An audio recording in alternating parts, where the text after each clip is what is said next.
So I shoved him so the car moved a bit. Said, stop the fucking car, I'm not paying this. I don't have the money, I don't have the money. He's like 6 foot, 130 kilo, Mongolian, like a wrestler. And this is the weirdest experience of my life. What's a story you've never told or a secret you've never shared? I got robbed in Moscow. Don't think I've ever told this story. Have I ever told this one? What do you think? Don't think so. I got robbed in Moscow, so. When was it? What happened?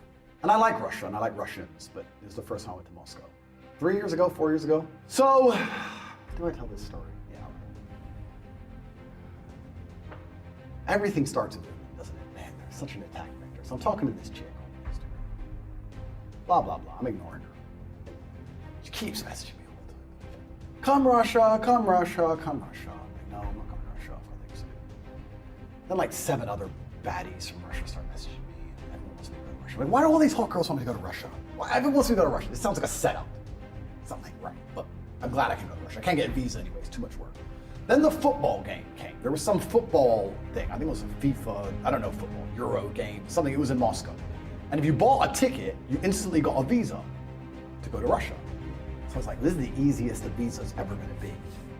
Do I go? And then I looked up and I found a game, I think it was like Poland versus Korea or something. It was like €6. This ticket to this game. It's like a €6 Russian visa with no work. Okay, but I'm gonna be on my game, so I don't trust this. They're after me, the agents. So I buy this ticket, I get my visa, I fly to Moscow. I booked the Kopinski in advance, the Kopinski hotel, because I think if I stay in a 5-star hotel, I'll be okay. I land at the airport, I've got my bag, I go to walk out, guy in a yellow vest goes, taxi, taxi. I say, yep, taxi. I go to get in a taxi, and he starts walking towards the civilian car park. This has happened to me a lot of times in Eastern Europe. It happened to me in Moldova, even in Romania it happens sometimes. People pretend to be taxis, but they're not taxis, and they try to take it to their car. I'm like, no, I want an official taxi, not get in your car. He's like, I am a taxi. I was like, no. Been around, goodbye. Turned around, start rolling back to the taxis. Him in his yellow vest runs up and goes, okay. And he points at this yellow car that says taxi, in the taxi. And he goes, says something to him in Russian, blah, blah, blah, blah.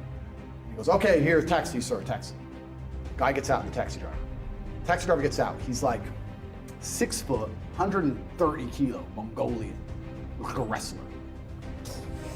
Gets out. Zangief. Yeah, Zangief.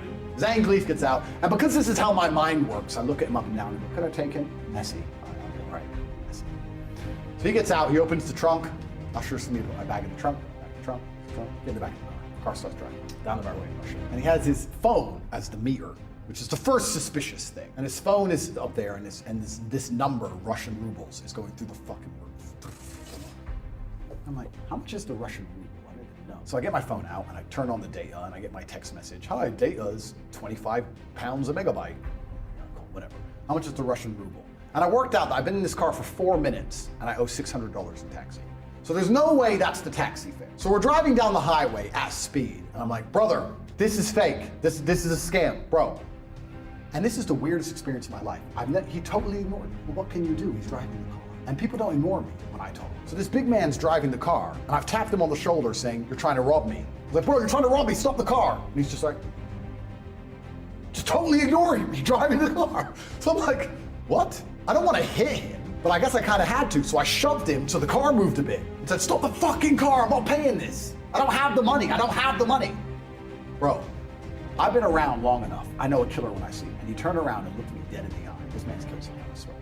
Because I have that look, so I know when I see him. So when the no one looks me dead in the eye, looks back, gets the phone, dials a number, hands me the phone. I say, hello? It's the first guy who tried to take me to the car. He goes, you wanted a taxi. I was like, bro, I don't even have this money on me. So I don't know what you expect to happen, because I don't have this money on me. He goes, you wanted a taxi, pay the fare. I said, bro, I can't pay it, I don't have it. Tell him to stop at the nearest gas station. I'll give him the money I have on me, and I'll get a real taxi. Didn't even answer me, just hung up. So I go, what can I do here? If I hit this guy, I guess the car crashes. This other guy isn't answering. They want money I no longer have. So I tapped the guy and I said, okay, I'll pay it. Call your friend again, call your friend. Gives me the phone again. I was like, listen, I think I had like $4,000 on me. I said, look, I have $500 is all I have. I'll pay the $500 when we get to the end, if you let me out. The guy goes, no, you paid the meter. Unbelievable. So I thought it'd be smart So I emailed, because my phone call wasn't working, so I emailed the Kopinski and said, I'm having a problem with the taxi. Can someone be waiting for me outside the Kopinski hotel? It's urgent, please. I emailed their info@kopinski.russia as a complete random. And I thought they'd never reply in time. They replied instantly, in 20 seconds. Yes, sir, someone will be waiting for you, no problem. So I was like, thank God they replied to that fast. Great. The concierge can argue, the taxi driver, work all this out. So now I'm just relaxing. I'm kind of chill a bit. And I just had to prod the guy. I was like, do you speak English then? Told him no. I was like, you're friendly. So I'm just talking shit. So anyway, we pull up at the hotel. I'm all confident, right? Guys can be outside. Pull up at the hotel. Nobody's outside.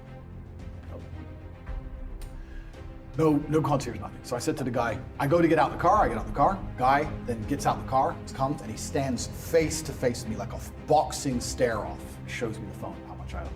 I didn't know it was. It's 3,000 American dollars, something ridiculous. I said, bro, I don't have it. He looks at me like he's going to murder me. I don't have it. So I have $500. That's all I have. Said, okay. Using my ninja fingers, my hands, I reach in my pocket and I ninja off like 500s. So I've got a pile of money like this. So I'm like,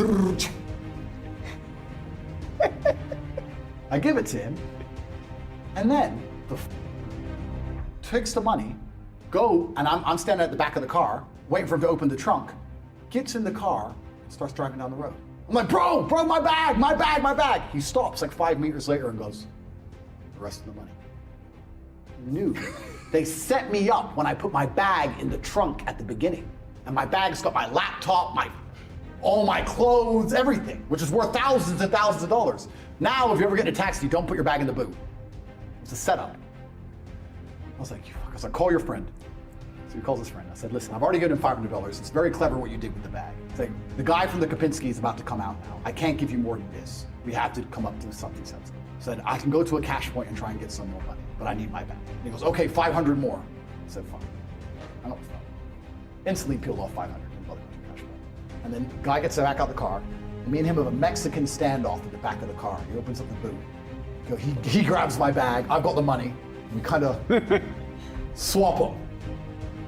Just after we've done that, after I paid this fucker $1,000, the guy from the Kopinski walks out. Oh, Mr. Tate, you need help? I'm like, yeah, help. Yeah, carry my bag. You're useless. It's been 10 minutes. Where have you been? Oh, sorry, Mr. Tate. Useless. It's kind of funny because for my other 4 days in Moscow, I had a great time. I love the Russian people. They're very nice. I guess I was unlucky.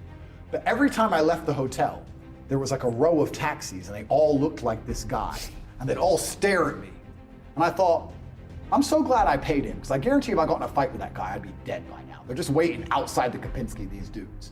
And the lesson is, never put your bag in the back of a taxi. That's the lesson for everybody. That's the story. And I survived, and I had a great time in Moscow. And I'm not gonna lie, it did sour things a little bit for me. I was a bit nervous, on edge. And that's how I paid $1,000 for a taxi.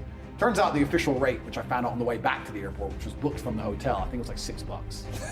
You got I got wrecked. But to lose my bag and my luggage was worth so much more.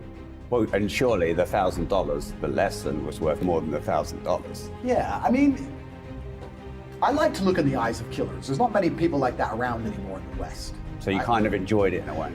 I mean, Russia's Russia. In the West, you don't see that look very often.